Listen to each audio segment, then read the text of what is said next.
Hello students, कैसे हो आप सब। उम्मीद करता हूं आप सब अच्छे ही होंगे। अब जैसा कि आपको पता है, हम chapter number 6 application of derivative की एग्जांपल नंबर 12 से स्टार्ट करने वाले हैं। बेसिकली ये हम इंक्रीजिंग एंड डिक्रीजिंग की जो एग्जांपल्स हैं उनको हम डिस्कस कर रहे हैं। अब इस एक्सरसाइज की जो पहली एग्जांपल्स हैं, मतलब 7 से लेके 11 तक, उसको मैंने आपको लास्ट वीडियो में मतलब कि सॉल्व करवा दिया था और सभी को हमने with the help of mapping solve करने की कोशिश की थी, जो हमने बेसिक्स वाली वीडियो में सीखी थी।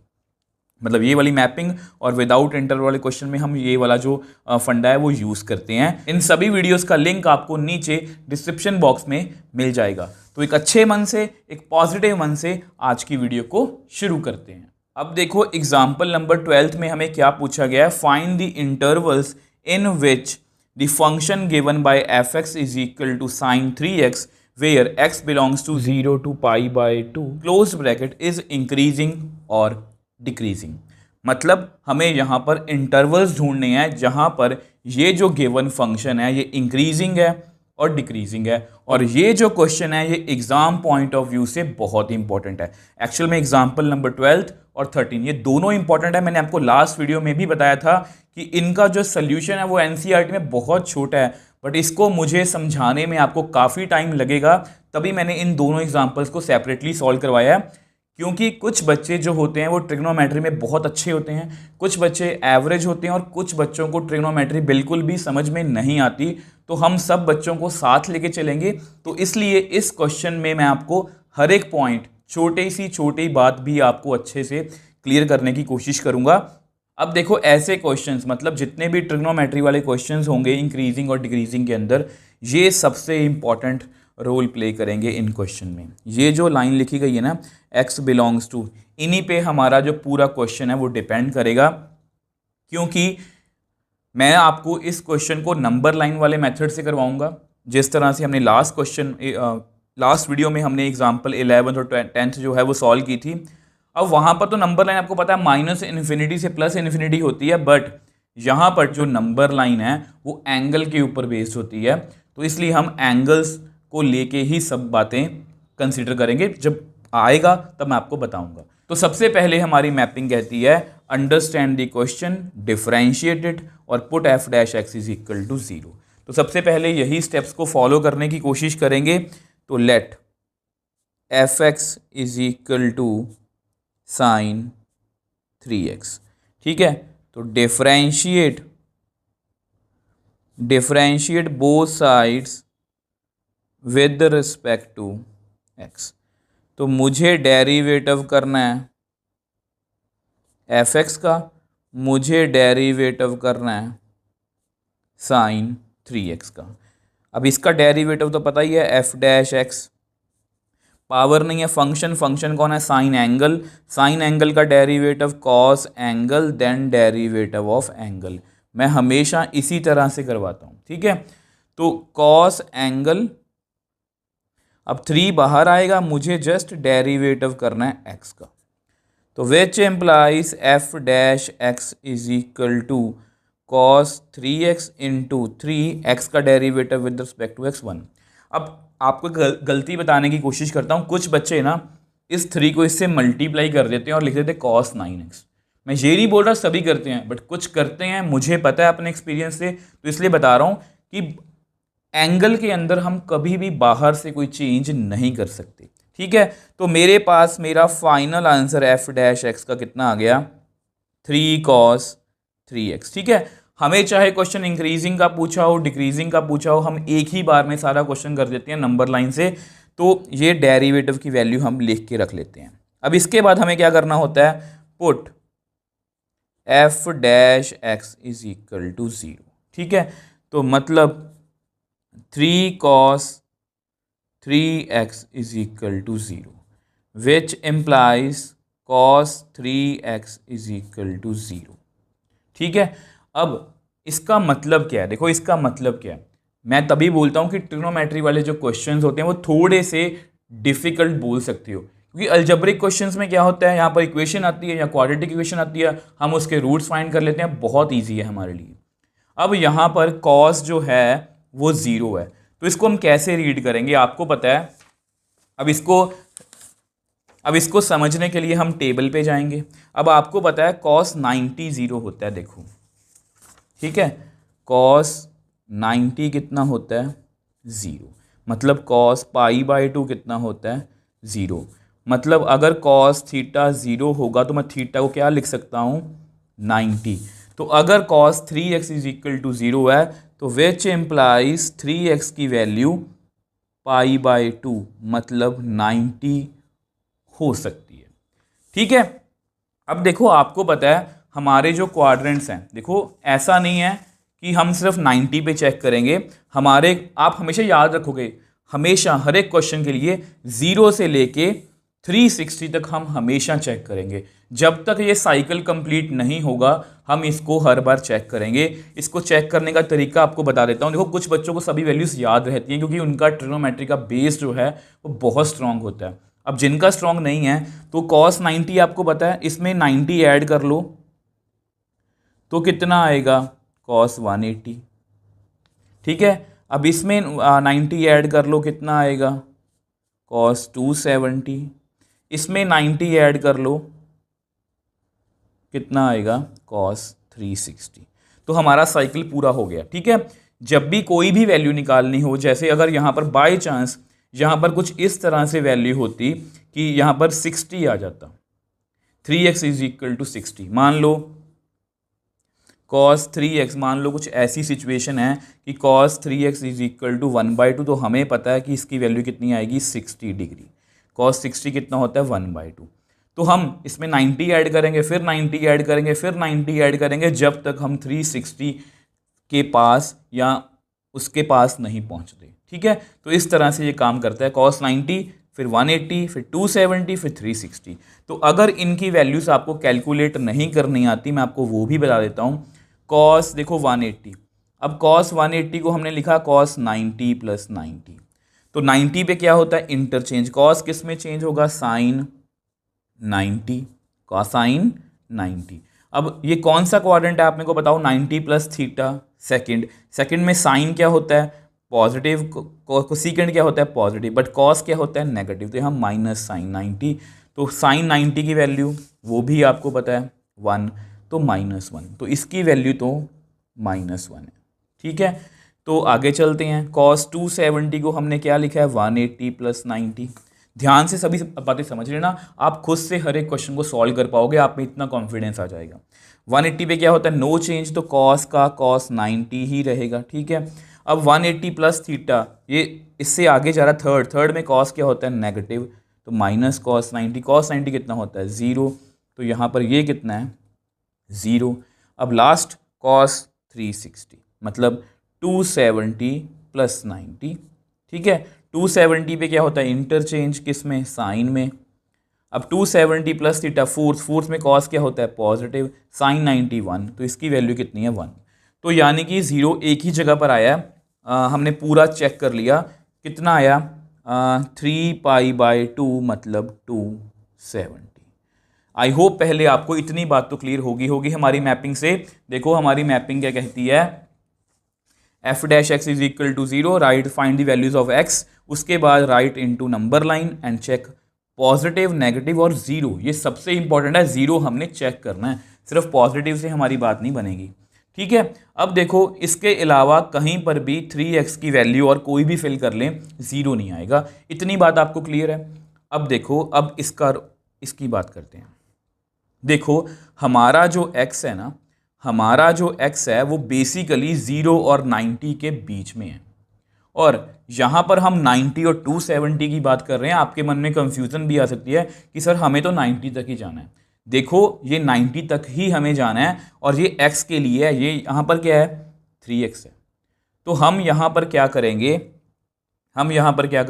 ये देखो हमारी मैपिंग में भी लिखा है find the values of x, ये किसकी वैल्यू है, ये 3x की है। तो ऐसा करो इस 3 को आप उधर ले जाओ, मैं यहाँ पर थोड़ा सा हाईलाइट कर देता हूँ इसको, into 3। ठीक है, अगर आप इसको ऐसे लिखना चाहते हो तो इसको ऐसे भी लिख सकते हो, डिवाइड बाई 3, तो आपको याद रहेगा। ठीक है, आपको जिस तरह से कंफर्टेबल है आप वैसे कर लेना। 3π/2 270 अब यहाँ पर भी हम क्या लिखेंगे, बाय 3/3। ठीक है, अब आपको पता है ये which implies x is equal to π/6, और यहाँ पर कितना बना 30 डिग्री, यहाँ पर कितना बना π/2, ये 3 और 3 कैंसिल, यहाँ पर कितना बना 90 डिग्री। अब हमारी जो x की वैल्यू अब आप चेक कर सकते हो कितनी है, 30 और 90। अब ये जो दोनों वैल्यूज़ हैं ये हमारे इंटरवल में हैं, तो आप यहाँ पर लिख सकते हो because π/6 and π/2 belongs to 0 to π/2। मतलब हमें इन दोनों वैल्यूज़ को रखना पड़ेगा। तो ये दोनों वैल्यूज़ हैं, अब हमने दोनों वैल्यूज़ निकाल ली। अब हमें क्या करना है, अपनी मैपिंग के मुताबिक नंबर लाइन। अब नंबर लाइन इसको कैसे बनाएंगे, इसको हम नेक्स्ट पेज पे समझ लेते हैं।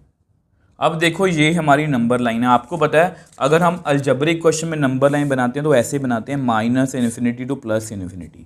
बट ट्रिग्नोमेट्री वाले क्वेश्चंस में आपको नंबर लाइन हमेशा देख के बनानी होगी, क्योंकि यहाँ पर लिखा गया था कि x जो है वो 0 से π/2 को बिलोंग कर रहा है, तो मैंने 0 से लेके 90 तक ही कंसीडर किया है।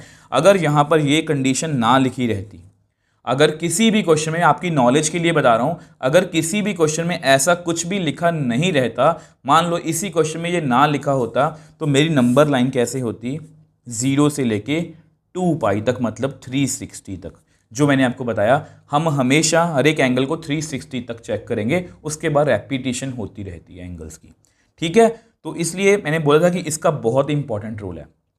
तो अगर ये नहीं होता लिखा तो हम इसको ऐसे चेक करते, यहाँ पर π/6 रहता, फिर इंटरवल देखते, बट यहाँ पर क्योंकि लिखा गया है π/2 तक ही है, तो इसलिए मैंने नंबर लाइन जो है वो यहाँ तक ही बनाई है। अगर आपको किसी तरह से कोई कंफ्यूजन हो रही है तो आप यहाँ पर लिख सकते हो कि ये कितना है 30 डिग्री, ये कितना है 90 डिग्री।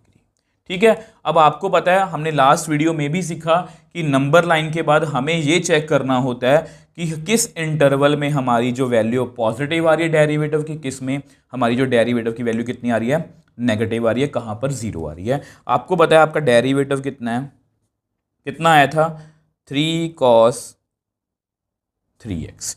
ठीक है, ये आपकी डेरिवेटिव की वैल्यू है। अब पहले इंटरवल की बात करते हैं। अब पहला जो इंटरवल है, देखो हम वहाँ पर क्या होता है -∞। देखो छोटी छोटी बातें हैं, -∞ to +∞। मान लो यहाँ पर बीच में कहीं पर 2 होता, जैसा कि एग्जाम्पल नंबर मेरे ख्याल 10th में था, तो मैं यहाँ पर तो चेक नहीं कर सकता, मैंने इसके बीच में चेक किया। अब ट्रिग्नोमेट्री में क्या होगा, ट्रिग्नोमेट्री में हम स्टार्टिंग वाले पॉइंट से चेक करेंगे, जैसे when x is equal to 0। तो प्लीज़ इस बात का आप ध्यान रखोगे। ठीक है, यहाँ से स्टार्टिंग से चेक कर रहा हूँ, ठीक, क्योंकि तभी मुझे पता लगा कि इसको मुझे इंक्लूड करना है या नहीं करना, क्योंकि वहाँ पर इन्फिनिटी होता है या -∞, तो यहाँ पर हमें ये भी चेक करना पड़ेगा। तो आपको पता है f'(0), तो 3 cos 3 × 0, मतलब 3 × cos 0, और cos 0 कितना होता है 1, तो कितना आया 3, मतलब पॉजिटिव। मतलब ये जो 0 है यहाँ पर भी हमें इंक्लूड करना पड़ेगा। अब यानी कि इस इंटरवल में, ये जो इंटरवल है यहाँ पर हमारी डेरिवेटिव की वैल्यू कितनी आएगी, पॉजिटिव। मैं यहाँ पर लिख भी देता हूँ कि f'(x) ग्रेटर देन 0। ठीक है, अब मुझे कहाँ पर चेक करना है, देखो 0 पर मैंने चेक कर लिया। आप चाहो देखो 0 और 30 के बीच में और कोई वैल्यू ही नहीं है, आप किस पर चेक करोगे। 15 हमें कैलकुलेट नहीं करना आता, हमें सिर्फ वही कैलकुलेट करना है जो हमें ट्रिग्नोमेट्री टेबल में गिवन है, हमें कैलकुलेटर यूज नहीं करना। 0, 30, 45, 60, 90। ठीक है, अब इसके बाद मुझे कहाँ पर चेक करना है, एग्जैक्टली π/6 पर, when x is equal to π/6, मतलब 30 डिग्री। ठीक है, तो f'(π/6), तो 3 cos 3 × π/6, तो कितना आएगा 3 cos π/2, क्योंकि ये आपस में कट हो गया। ठीक है, ये आपस में कट हो जाएगा यहाँ पर। तो cos 90 कितना होता है 0, तो यहाँ कितना आएगा 0। ये वैसे मेरे को पहले से पता था कि यहाँ पर एफ डैश एक्स की वैल्यू कितनी आ रही है, 0। ठीक है, अब देखो इसके बाद ना मुझे π/6 और π/2 के बीच में चेक करना है। 30 और 90 के बीच में 45 या 60 कोई भी वैल्यू आ सकती है। आपको जो अच्छी लगती है आप वही वैल्यू फिल करके चेक कर सकते हो। जैसे मैं यहाँ पर π/3 मतलब 60 फिल कर रहा हूँ। आपको जो अच्छी लगे आप वही करके चेक कर सकते हो। ठीक, तो एफ डैश π/3, तो 3 cos 3 इंटू π/3, तो यहाँ पर ये कट हो जाएगा। तो मेरे पास कितना रहेगा, 3 cos पाई मतलब 180। और 180 को अभी अभी हमने आज ही रफ में कैलकुलेट किया था। cos 180 कितना होता है, -1। मतलब जो भी हमने एफर्ट्स किए थे वो हमारे बेकार नहीं जाएंगे। तो 3 इंटू -1 कितना आएगा, -3। तो यहाँ पर हमारी वैल्यू कितनी आ रही है, नेगेटिव। तो मतलब इसके बीच में जो हमारी वैल्यू आ रही है कितनी आ रही है, नेगेटिव। अब देखो यहाँ पर एक और पॉइंट बनता है चेक करने वाला, एग्जैक्टली π/2 पर। मैंने आपको बताया कि नंबर लाइन पर नॉर्मल जो नंबर लाइन होती है उसमें क्या होता है, -∞ टू +∞। हमने बस यहाँ पर चेक किया, इसके बीच में हमारा काम हो गया। बट यहाँ पर एग्जैक्टली π/2 पर भी हमें चेक करना पड़ेगा। तो वो चेक कर लेते हैं, व्हेन x = π/2। ठीक है, मैं आपको बोला था ना मैं आपकी हर एक क्वेरी का आंसर करने की कोशिश करूँगा। हमेशा ये सोचता हूँ कि आपके मन में कौन कौन से डाउट्स आ सकते हैं। तो एफ डैश π/2, तो 3 cos 3 π/2, तो कितना आ गया, 3 cos 3 π/2। और 3 π/2 मतलब 270, और cos 270 कितना है, 0। तो यहाँ पर हमारा आंसर 0 आ रहा है। तो प्लीज़ इस बात का आप ध्यान रखोगे कि यहाँ पर हमारा आंसर कितना आ रहा है, 0। तो अब हमारा जो क्वेश्चन है, हमारी जो एफर्ट्स हैं वो ख़त्म हो गई हैं। अब हम अपना आंसर जो है वो लिख सकते हैं। आपको पता है सबसे पहले हम स्ट्रिक्टली इंक्रीजिंग से स्टार्ट करेंगे। वैसे क्वेश्चन में हमें इंक्रीजिंग और डिक्रीजिंग पूछा गया है, बट आपको दिक्कत ना हो तो पहले स्ट्रिक्टली इंक्रीजिंग। उसकी कंडीशन क्या है कि डेरिवेटिव जो है वो 0 से बड़ा होना चाहिए। ठीक है, तो उसकी कंडीशंस हमने लगा ली, तो मैं लिख देता हूँ। अब देखो आपको पता है कि आपकी डेरिवेटिव की वैल्यू 0 से बड़ी है। अब 0 से लेके π/6 तक। अब आपको पता है 0 पर पॉजिटिव वैल्यू है, π/6 पर 0 है, तो मुझे π/6 को इंक्लूड नहीं करना, तो ओपन ब्रैकेट, और इसको इंक्लूड करना है तो क्लोज ब्रैकेट। बस इसमें समझने वाली बात यही है। इंक्लूड का मतलब क्लोज ब्रैकेट, ओपन का मतलब इंक्लूड वो नहीं है। तो therefore given function is strictly increasing in 0 to π/6 open bracket, यहाँ पर क्लोज ब्रैकेट है। अब सेम वे से हमारा जो फंक्शन है वो नेगेटिव है, कहाँ पर, इसके बीच में। π/6 पर 0 है, π/2 पर भी 0 है, तो मतलब इसको इंक्लूड हम नहीं करेंगे। Therefore given function is strictly decreasing. कहाँ पर डिक्रीजिंग है आपको पता है, π/6, π/2 पर। ठीक है, अब देखो सिंस आपको पता है कि आपकी डेरिवेटिव की वैल्यू पॉजिटिव है इस इंटरवल में, ठीक है, और आपको पता है कि अगर मुझे 0 को इंक्लूड करना है और हमारी डेरिवेटिव वैल्यू 0 है π/6 पर, और अगर वो पॉजिटिव भी है 0 से, मतलब 0 से बड़ा भी है, 0 भी है, तो मतलब ये वाली कंडीशन सेटिस्फाई हो रही है। मतलब हमारा जो फंक्शन है, therefore given function is increasing, given function is increasing in, अब 0 तो इंक्लूड है, क्लोज ब्रैकेट है, π/6 को भी मैंने इंक्लूड कर लिया क्योंकि इसका आंसर 0 आ सकता है, तो यहाँ पर क्या आएगी हमारी क्लोज्ड ब्रैकेट। अब सेम वे से क्योंकि हमारा फंक्शन जो है वो नेगेटिव है, डेरिवेटिव जो है नेगेटिव है इस इंटरवल में, आपको पता है, और अगर मुझे 0 को इंक्लूड करना हो, π/6 पर भी 0 है, π/2 पर भी 0 है, तो मतलब अगर वो 0 भी हो और 0 से छोटा भी हो, मतलब वो डिक्रीजिंग फंक्शन की बात कर रहे हैं, तो therefore given function is decreasing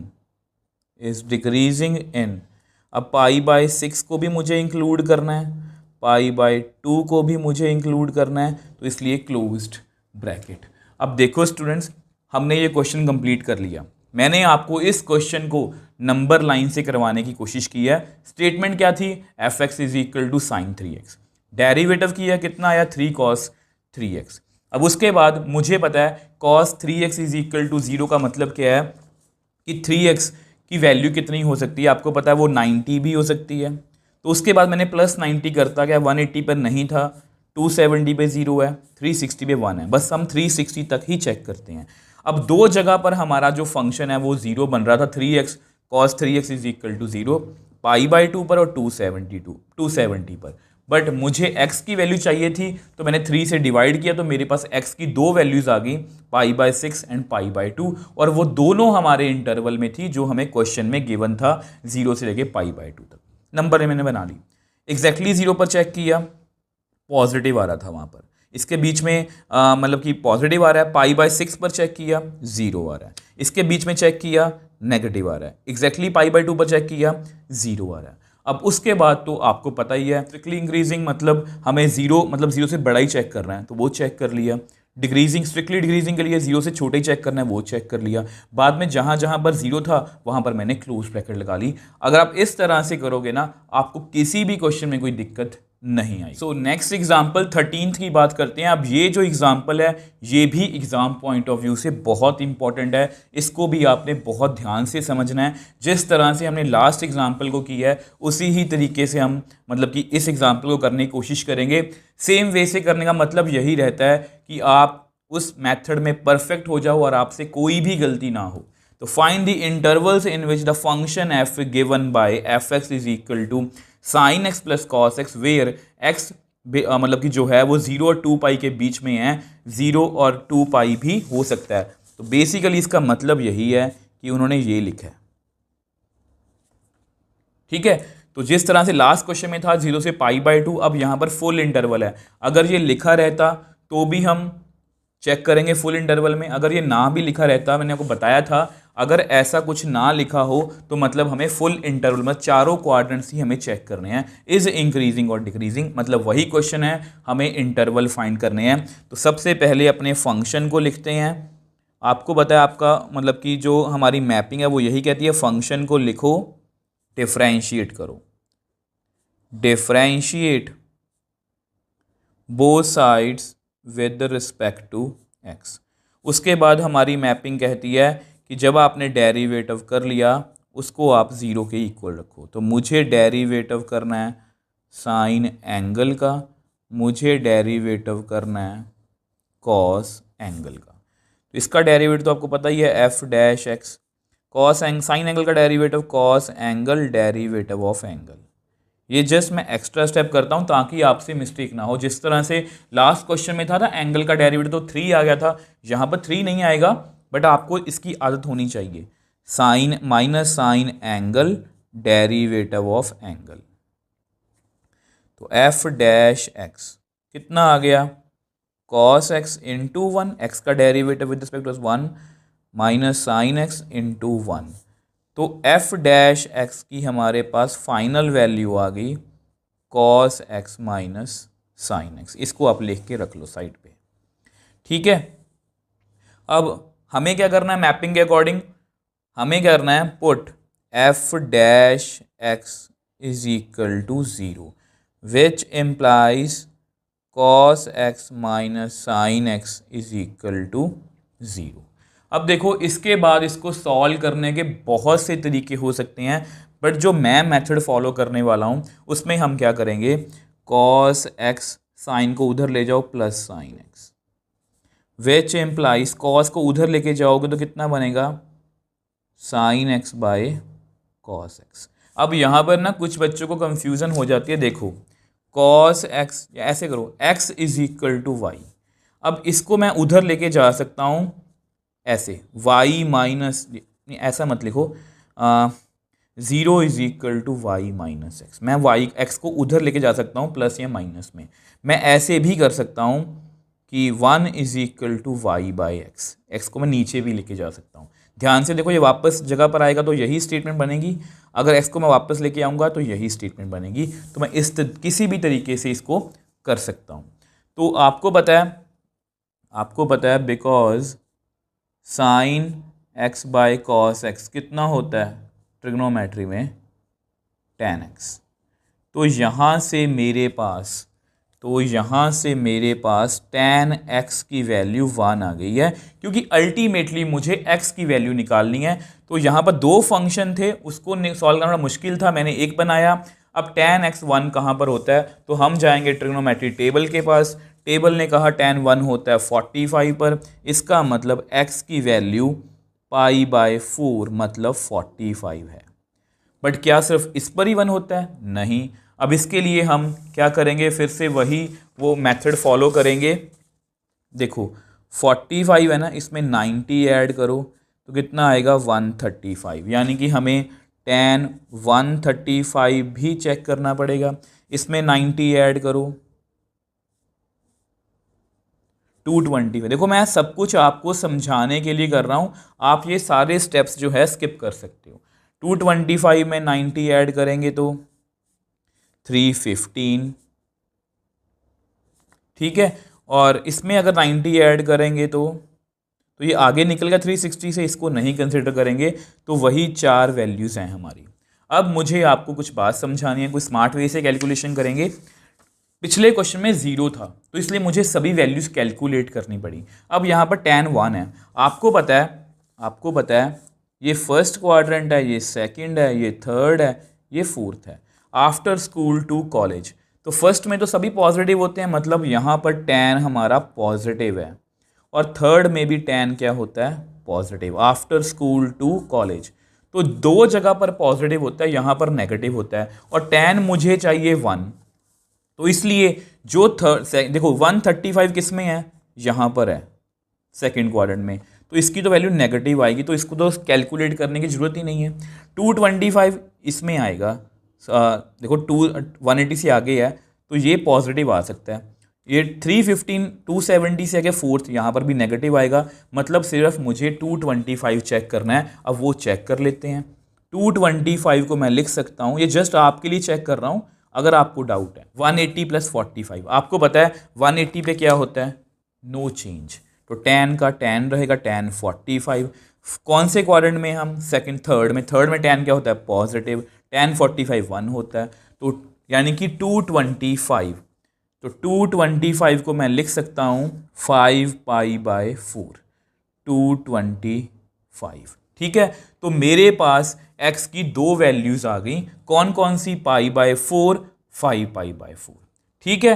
अब हमें क्या करना है, अब हमें नंबर लाइन बनानी है। अब आपको पता है यहाँ पर नंबर लाइन कैसी बनेगी, 0 से लेके 2π तक। अब फिर आपको एक छोटी सी बात बताना चाहता हूँ, अगर यहाँ पर ये लिखा हो रहता कि x की वैल्यू जो है वो 0 से π/2 के बीच में है, या x की वैल्यू 0 से π के बीच में है, तो हम नंबर लाइन उस अकॉर्डिंग बनाते, 0 से लेके π/2 तक, 0 से लेके π तक।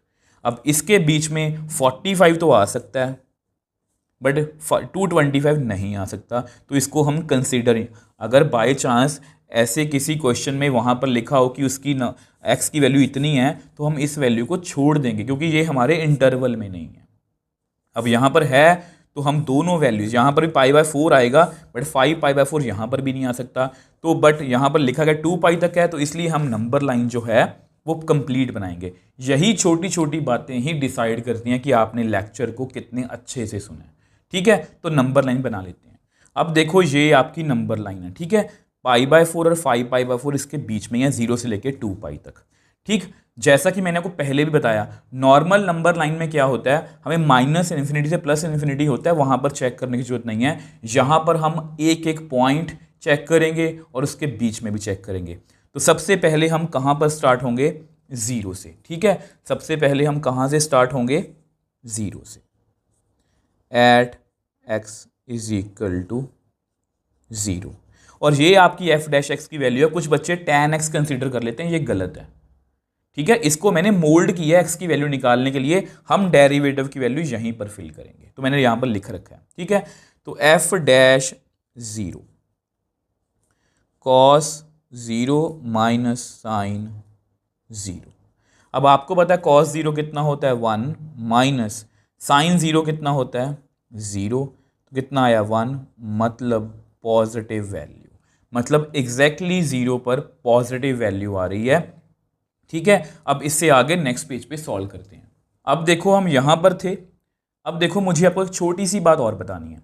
अब अगर 0 पर, एग्जैक्टली 0 पर अगर यहां पर आंसर 0 आ जाता, तो हम इसके बीच में भी चेक करते, 0 और 45 के बीच में भी चेक करते, बट क्योंकि यहां पर 0 पर पॉजिटिव वैल्यू आ रही है, तो इसके बीच में चेक करने की जरूरत नहीं है।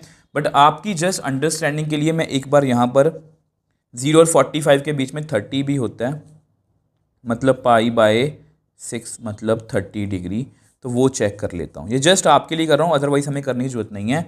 एफ डैश π/6, आपको मेरी बात समझ आई ना। अगर यहाँ पर 0 आ जाता तो एग्जैक्टली 0 पर तो कुछ सिचुएशन और होती है, इसके बीच में भी हमें चेक करना पड़ता है।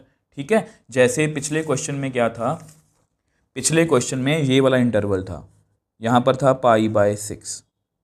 तो अगर मैं सिर्फ, जब मैंने यहाँ पर चेक करता, अगर मैं सिर्फ π/2 पर चेक करता, तो वहाँ पर 0 आ गया था, तो इसलिए मुझे बीच में भी चेक करना पड़ा इसके। और बीच में क्या आ रहा था, बीच में आ रहा था नेगेटिव, यहाँ पर 0 आ रहा है, तो इसलिए मुझे अगर यहाँ पर 0 रहता तो मुझे बीच में चेक करना पड़ता है, बट यहाँ पर 0 नहीं आया, तो इसलिए मुझे यहाँ पर चेक करने की जरूरत नहीं है, जस्ट आपकी नॉलेज के लिए कर रहा हूँ। cos π/6 माइनस साइन π/6, ठीक है, 30 डिग्री। अब दोनों की वैल्यूज आपके सामने हैं। cos 30 √3/2 माइनस cos साइन 30 1/2, तो कितना आएगा √3 माइनस 1/2। आपको बताया इसकी वैल्यू कितनी होती है 1.732 माइनस 1/2, 0.732/2 मतलब पॉजिटिव। जस्ट हमें यही कन्फर्म करना होता है। ठीक है, यानी कि यहाँ पर हमारी डेरिवेटिव की वैल्यू पॉजिटिव आ रही है, तो पहली बात तो हमें ये क्लियर होगी। अब उसके बाद एग्जैक्टली π/4 पर when x is equal to π/4, π/4 मतलब 45। ठीक है, f dash π/4 cos π/4 minus sine π/4। अब दोनों की वैल्यू सेम होती है 1/√2 1/√2, तो कितना आंसर आएगा यहाँ पर 0। ठीक है, तो यहाँ पर हमें ये क्लियर हो गया कि यहाँ पर f डैश x की वैल्यू कितनी है, एग्जैक्टली 0। ठीक, अब आगे चलते हैं। अब आगे कौन सा इंटरवल है, π/4 और 5π/4 के बीच में। ज़्यादा कुछ सोचने की जरूरत नहीं है, 45 से बड़ा कोई भी नंबर सोच लो, जैसे मुझे लगता है 60 बस। When x is equal to π/3 मतलब 60। ठीक है, तो f dash π/3 cos π/3 minus sine π/3।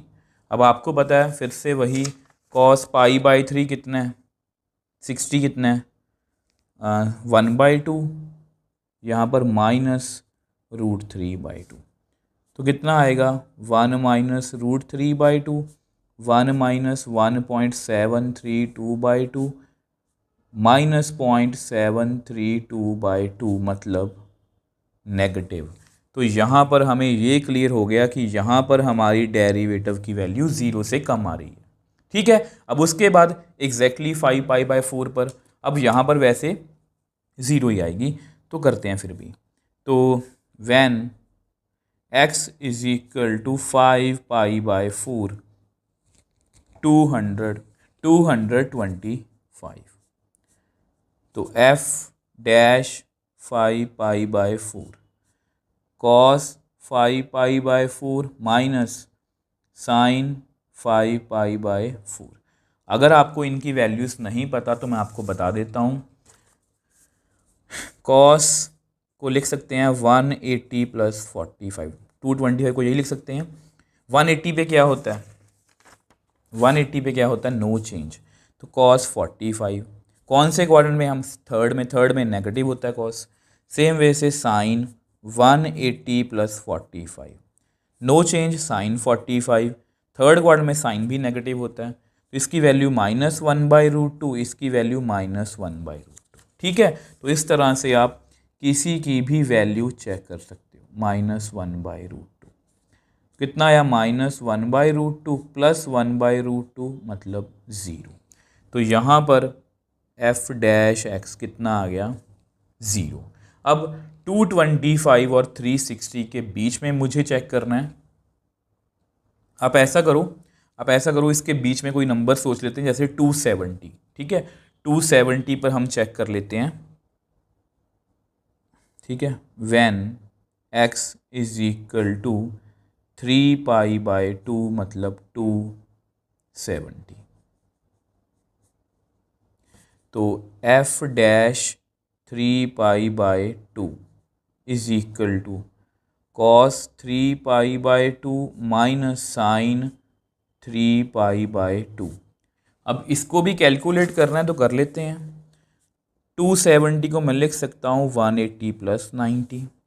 180 पे क्या होता है, 180 पे क्या होता है, नो चेंज, तो कॉस का कॉस, थर्ड क्वाड्रेंट है ये, माइनस साइन 180 + 90। देखो मुझे पता है आप में से कुछ बच्चों को ये सभी वैल्यूज़ आती होंगी। No change, third quadrant negative, cos 90 0 होता है, साइन 90 1 होता है, मतलब -1। ठीक है, आपको सभी को ये वैल्यूज़ आती होंगी, बट कुछ बच्चों को ये नहीं है, तो इसलिए मैं आपको बता रहा हूँ। ठीक है, मतलब उनको ये ट्रिग्नोमेट्री इतनी अच्छे से क्लियर नहीं होती, तो इसलिए मैं आपको एक एक पॉइंट बता रहा हूँ। तो यहाँ कितना आ गया, +1 मतलब पॉजिटिव।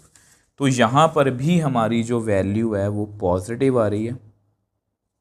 अब किस पर हमें चेक करना है, एग्जैक्टली 2π पर। ठीक है, एग्जैक्टली 2π पर भी चेक कर लेते हैं। अब उसको हम ऐसा करते हैं, नेक्स्ट पेज पे चेक करते हैं। अब देखो हम यहाँ पर थे ना, लास्ट 2π रह गया। व्हेन x = 2π मतलब 360। ठीक है, तो इस पर भी चेक कर लेते हैं।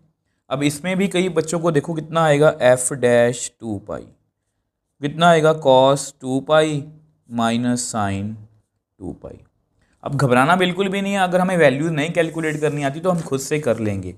इसको हम लिख सकते हैं 270 + 90, 360 है ना, ये साइन 270 + 90, 360 है ना।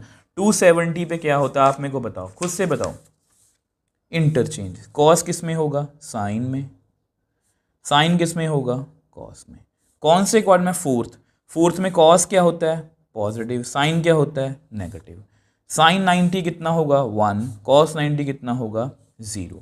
तो इसकी वैल्यू कितनी आई है, कॉस 2π की वैल्यू कितनी आई है, 1, और उसकी 0, तो मतलब 1, तो मतलब ये पॉजिटिव ही है। ठीक है, तो मतलब इन दोनों के बीच में हमारी जो वैल्यू है पॉजिटिव ही आ रही है। मतलब यहाँ पर भी एग्जैक्टली इस पर भी हमारी जो वैल्यू है वो पॉजिटिव आ रही है। ठीक है, तो अब हमारा जो क्वेश्चन है, वो हमारा जो प्रोसीजर है वो कंप्लीट हो चुका है।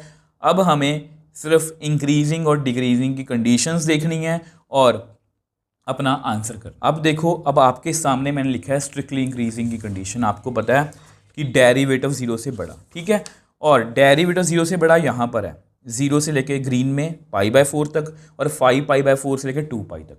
अब कुछ बच्चों को कंफ्यूजन रहती है कि 0 को क्यों इंक्लूड किया, क्योंकि 0 पर कितनी वैल्यू आ रही थी, 1, वो पॉजिटिव है, वो 0 नहीं है। 2π पर कितनी वैल्यू आ रही है, 0 से बड़ी 1 आ रही है, पॉजिटिव आ रही है, मतलब उसको मुझे इंक्लूड करना पड़ेगा। इसको लेके भी बहुत सारी कंफ्यूजन रहती है, नहीं तो बच्चे नॉर्मली सीधा लिख देते हैं कि 0 से लेके π/4 और 5π/4 से लेके 2π तक। ये गलत है, इसको मुझे इंक्लूड करना पड़ेगा क्योंकि यहाँ पर वैल्यू 0 से बड़ी है। ठीक है, therefore given function is strictly increasing strictly increasing in, कौन सा इंटरवल आएगा, 0 से लेके π/4 तक। अब बीच में ब्रेक है तो यूनियन, आपको पता है यूनियन डालते हैं 5π/4 से लेके 2π तक। तो ये हमारी स्ट्रिक्टली इंक्रीजिंग की कंडीशंस हैं। बट उन्होंने हमें इंक्रीजिंग पूछा है। अब आपको पता है इंक्रीजिंग में क्या होता है, इज इक्वल टू 0 भी होता है, but at x is equal to π/4 and 5π/4, इन दोनों पॉइंट्स पर x is equal to π/4 and 5π/4 f dash x कितना है, 0, मैंने ब्लैक में लिखा हुआ है, ठीक है, मैंने ब्लैक में लिखा हुआ है f dash x is equal to 0, मतलब इन दोनों पॉइंट्स को मुझे इंक्लूड करना पड़ेगा। तो therefore given function is increasing in, 0 तो इंक्लूड पहले से ही है, π/4 को भी मैंने इंक्लूड कर लिया, यूनियन 5π/4 को भी मैंने इंक्लूड कर लिया, 2π पहले से है। तो इस तरह से हम इंक्रीजिंग फंक्शन के लिए जो है वो आंसर अपना कर सकते हैं। अब आपकी बुक में ऐसा आंसर नहीं लिखा गया, आपकी बुक में थोड़ा सा डिफरेंट आंसर लिखा गया है, उन्होंने इस अकॉर्डिंग आंसर किया है। जो मैं बोलता हूँ ना कि हमेशा आपको एनसीईआरटी में कंफ्यूजन रहती है, अब उन्होंने स्ट्रिक्टली इंक्रीजिंग का किया और उसको इंक्रीजिंग बोल दिया, क्योंकि हम उसको इंक्रीजिंग बोल सकते हैं, बट मैंने आपको दोनों वे से करवा दिया, ये स्ट्रिक्टली इंक्रीजिंग के लिए है, ये इंक्रीजिंग के लिए है। आपको जिस तरह से क्वेश्चन पूछा जाएगा आप उस तरह से आंसर कर सकते हो। अब सेम वे से स्ट्रिक्टली डिक्रीजिंग की कंडीशंस लिखते हैं। अब आपको पता कि हमारा जो फंक्शन डेरिवेटिव वो 0 से छोटा है इस इंटरवल में, तो therefore given function is strictly decreasing in π/4 से लेके 5π/4 तक। और अगर मुझे 0 को इंक्लूड करना है ताकि वो डिक्रीजिंग बन सके तो लिख दो but at x is equal to π/4 and 5π/4, f dash x कितना है, 0। तो अगर मुझे इंक्लूड करना है तो therefore given function is decreasing in 5π/4 को इंक्लूड करना है, 5π/4 को भी इंक्लूड करना है। तो ये हमारा डिक्रीजिंग फंक्शन के लिए कंडीशंस हैं। अब देखो स्टूडेंट्स, मैंने उसी वे से आपको करवाने की कोशिश की है। आप मेरे को बताओ आपको कहाँ पर प्रॉब्लम आ रही है, मुझे प्लीज़ नीचे कमेंट बॉक्स में लिखो, मैं आपके डाउट्स क्लियर करने की कोशिश करूँगा। बट मैंने अपनी तरफ से जितना मैं इमेजिन कर सकता था कि आपको कहाँ कहाँ पर प्रॉब्लम आ सकती है मैंने बताने की कोशिश की है। जल्दी से क्वेश्चन को रिकॉल करते हैं। देखो हमारा क्वेश्चन यहाँ से स्टार्ट था, मैंने डेरिवेटिव किया और डेरिवेटिव की वैल्यू इतनी आ गई। अब मुझे क्योंकि एफ डैश एक्स को 0 पुट करना होता है एक्चुअल में, ये जस्ट एक्स की वैल्यू निकालने के लिए है, तो मैंने इसको ऐसे लिखा। यहाँ पर बताया कि कॉस एक्स को अगर आप नीचे लेके जाओगे तो यहाँ पर 1 आएगा, अगर आप उधर को माइनस को लेके जाओगे तो यहाँ पर 0 आएगा, ठीक है। तो इस तरह से आप कर सकते हो। तो tan x is equal to 1।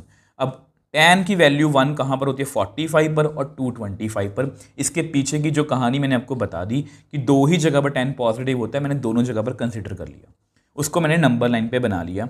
तो सबसे पहले मैंने 0 पर, एग्जैक्टली 0 पर चेक किया, वो कितना है, पॉजिटिव आ रहा है, मतलब इस इंटरवल में हमारा जो आंसर है वो पॉजिटिव है। अब सेम वे से मैंने आपको बताने की कोशिश की कि पॉजिटिव 0 पर चेक किया, पॉजिटिव है तो हमें और कुछ चेक करने की जरूरत नहीं है। अगर ये 0 रहता, 0 पर 0 ही आंसर आ जाता तो इसके बीच में भी चेक करते, बट मैंने जस्ट आपकी नॉलेज के लिए चेक करवा दिया। 30 पर पॉजिटिव, 45 पर 0, 60 पर इसके बीच में नेगेटिव, 5π/4 225 पर 0, इसके बीच में 270 पर पॉजिटिव, मतलब यहाँ पॉजिटिव आ रहा है, और लास्ट में 2π पर कितना आ रहा है, पॉजिटिव। तो यहाँ से हमें ये पता लग गया कि हमारा फंक्शन इस इंटरवल में भी पॉजिटिव है, इस इंटरवल में भी पॉजिटिव है। 0 को भी इंक्लूड करेंगे, यहाँ पर भी 1 था, 2π को भी इंक्लूड करेंगे, यहाँ पर भी 1 था, मतलब पॉजिटिव था। तो इस तरह से आंसर आ गया स्ट्रिक्टली इंक्रीजिंग का। और अगर मुझे इज इक्वल टू 0 भी चाहिए तो इन दोनों पॉइंट्स को मैं इंक्लूड करूंगा, तो मैंने π/4 और 5π/4 को भी इंक्लूड किया और इस तरह से हमारा आंसर आ गया। सेम वे से डिक्रीजिंग कहाँ पर है, यहाँ पर इस इंटरवल में, स्ट्रिक्टली डिक्रीजिंग। और अगर डिक्रीजिंग की बात करें, इसको इंक्लूड किया दोनों पॉइंट्स को, तो मैंने क्लोज ब्रैकेट डाल दी। अगर आप इस तरह से क्वेश्चन को करोगे ना, तो बिलीव मी आपको किसी भी क्वेश्चन में कोई प्रॉब्लम नहीं आएगी। और ये जो एक्सरसाइज है ये एग्जाम पॉइंट ऑफ व्यू से बहुत इंपॉर्टेंट है। और मैंने अपनी तरफ से पूरी कोशिश की है कि जितने भी मैं मन में सोच सकता हूं कि आपको दिक्कत आ सकती है, वो सभी आपकी पहले ही क्लियर कर दूं। फिर भी आपका अगर कोई डाउट रह जाता है तो आप मुझे नीचे कमेंट बॉक्स में लिख सकते हो। अगर आप इस तरह से करोगे, आपको एक्सरसाइज में भी कोई भी दिक्कत नहीं आएगी।